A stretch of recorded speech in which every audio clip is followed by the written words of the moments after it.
because people still think it's all in your head, right? And we're like, it's in your brain. There's structural differences between someone with post-traumatic stress disorder and someone that doesn't. This is Skrypt in the afternoon, and it's time for MYD Heart, where we, just unpack the hearts a little bit. NHP Namibia, in partnership with Being Well Psychology, created the NHP Mental Health First Aid course. It's a first of its kind in Namibia, and it aims to teach people how to identify, understand, and help someone who may be experiencing a mental health issue, whether at the workplace or at home, family members, friends, in whatever environment. And joining us this afternoon on MYD Heart is NHP Head of Wellness, Greeff, and Ilani Kock, a clinical psychologist at Being Well Psychology, to elaborate more. Thank you so much, for joining us, and welcome to 99 FM. Good afternoon to all our listeners driving home. Good afternoon, everyone. And let's get into it. What is the mental health first aid? Because it is a first of its kind. So this is the introduction, everyone's introduction to this course. Well, I do think everyone knows what first aid is. So if you can imagine that if you learn first aid for the workplace, you're going to learn specific skills that you need to know. So maybe how to stop a bleed or how to bind a broken arm. And you're going to have to know some knowledge, some information, like how to recognize whether this is a problem or not. So mental health first aid operates on exactly the same principle. So if you're learning how to bind a wound, you're not going to learn open heart surgery. Yeah. Right? But you're going to refer to a doctor to come help you. So mental health first aid, we're looking at those skills and the knowledge, the information that you will need to identify if someone in your workplace or at home or someone that you know might be going through psychological distress, that they're struggling. And then you're going to learn how to contain very basic, simple things, like if you notice someone is more tearful or emotional at work, or they're absent a lot, or they're drinking more than usual. So you're going to learn how to identify these things, how to talk to them, how to help them soothe, and then also really the main important skill to not perform open heart surgery, right? Yeah. So if you notice there's something major like suicidality or psychosis or a really massive issue, who to refer to and how to get them help. And you mentioned basic skills. What are some of these skills or the basic skills that are needed in identifying? Well, I think because we really don't talk about mental health, it means we don't talk about mental illness. So really the first skills that you need to do is to be able to listen out very carefully. We all listen to respond. Right? While someone's talking to me, immediately I'm already thinking what I'm going to say. So we teach you active listening skills. It's very practical. How to listen and how to respond so someone feels like they are being listened to. So to help them to really unpack, just like you do on this program, right? How to open those hearts. Yes.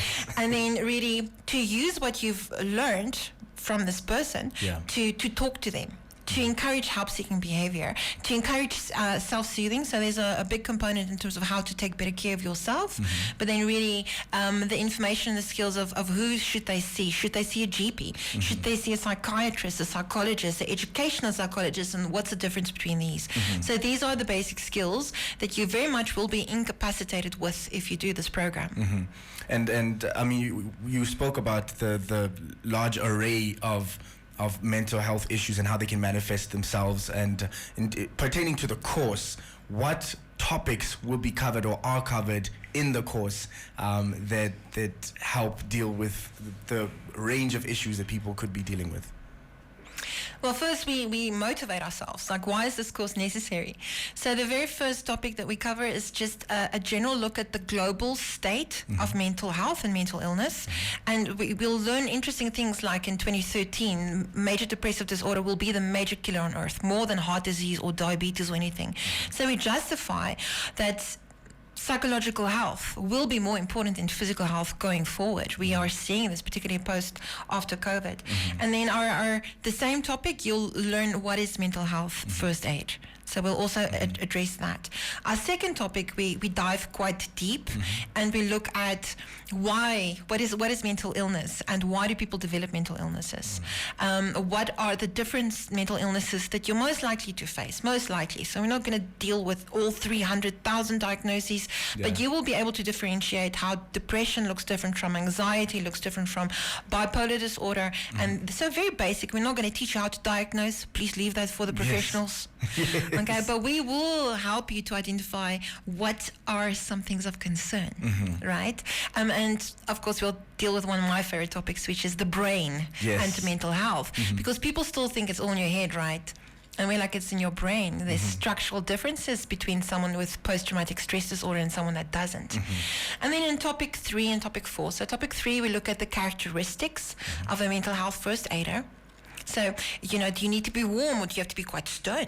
And you can think for yourself, what kind of person are you more likely to open up to about all your struggles and everything, things you've never spoken to anyone about?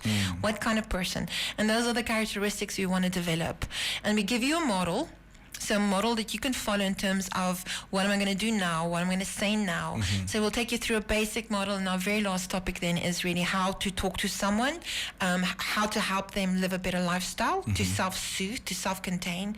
And then maybe the most important thing here, right, is we want to encourage that people seek help. People do not seek help, and we'll also go through why people don't seek help. We really want to encourage that people don't feel so alone, and so that you yourself, right, at the workplace or even at home, you can't perform open heart surgery. Right. So how to get them the help they actually need. From a professional standpoint. Lovely response to that, because you really step by step dive into the inner workings of issues that real people are facing in a real life threat, as you said, an enemy that attacks from within, if you will. How important is it to have the skills and the know-how and how to handle these things? How important is that in the workplace or at home, for example? Well, that statistic that I mentioned earlier, according to the World Health Organization, by 2013, depression will be the leading cause of mortality, that's death, but also morbidity, that's illness. So if you're thinking that by 2013 we're going to have more people affected with depression than heart disease, diabetes, any of these things, but if you do have heart disease or diabetes, what's the first thing you do? You go to your doctor, you get medication, or you go on lifestyle changes, you start exercising, you start changing your diet. People are shocked to learn when they come see a therapist, the first thing we talk about is lifestyle changes, exercise, diet, what are you eating? So it's very much the same. These things are desperately needed because we are going to face a mental health pandemic. We have seen it increasing, but we're going to see more and more people struggling with mental health concerns. And then the shocking statistics. Call any psychologist's office. If you want to try and get an appointment with me, you're going to have to wait 3 weeks. So we simply don't have enough trained people, skilled people, help-seeking behaviors. If you look at developed nations, people with severe mental illnesses, only about 20 to 30% seek help. Right? It's way worse in our context. So if you can't get to a psychologist, you can't get to a hospital. I mean, when it comes to mental illness, where do you send your 13-year-old child with suicidality? There is no way. So if we can't get professional help, the best we can do is to try and empower normal people with the skills, with the attitudes, with the characteristics, everything to just at least contain and hopefully seek help early. Earlier is better. The prognosis is so much better if you've got a light depression until you wait. It's so deep into your brain that you're going to sit with it chronically for the long term. So really, I think the biggest motivation here is encouraging help-seeking behavior as early as possible. And also just quickly, another thing as well is just not only to identify other people, but to identify in yourself as well. Because it's very important. If you can't identify within yourself and your health, you have kids to look after, you have a husband, and if your health is not positive, and you also need to you need to understand that it's okay to be okay, but if you're not okay, nothing around you is going to be okay. So you need to start identifying with yourself before you can identify with the people around you as well. And that is also something that we need to know, that it's very important. And with those skills, I think you said something very important there, that with certain skills you're able to identify exactly which type of professional help that is needed as well. We're not trying to perform the open heart surgery on a day-to-day basis, because we can't, and professionals are there for that very reason. From a NHP perspective, is the course only open to NHP members? And if not, what are the costs that are involved there, and how do people get to sign up and get the help that they need? Okay, so we all sat together and just brainstorm what is the tools that we can give our members to actually look after themselves. And I mean, after COVID, we really realized that health problems, mental problems, is really one of our biggest issues at the moment. And we started this course for NHP members, so it's available and open for all NHP members. But it's not only available, there is a cost involved. It's 399 Namibian dollars, but it's available for anyone. There's no age limit. You can we designed it for the workplace, but in the back of my mind, that everyone needs this information. So we really did design it to be as general as possible, as accessible as possible. So it's completely self-driven. It's online.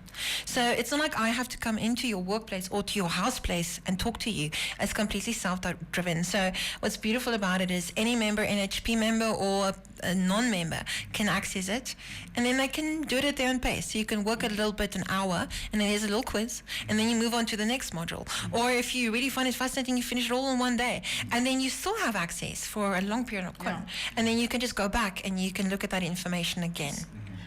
So it's easy accessible. You can go to www.nhp.com. Under the NHP wellness programs, you will find the course. So they will be for NHP members and then for the public as well.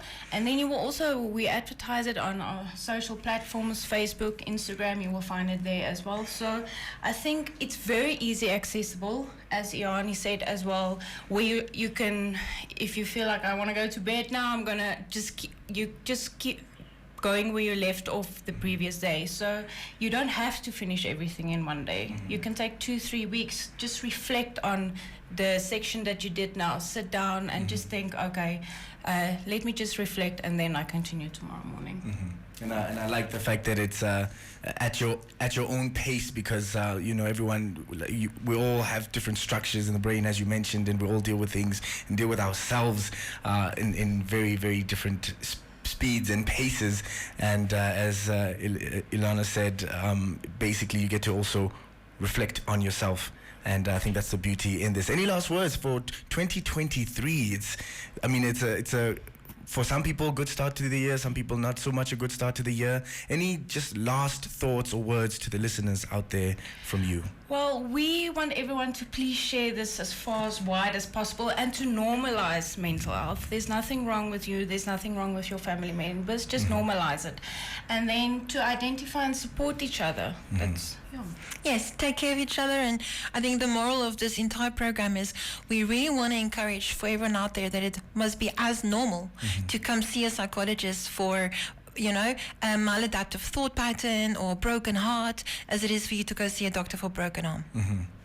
Normalize the conversation, and there's nothing wrong with you. It's like any other bruise, any other physical pain.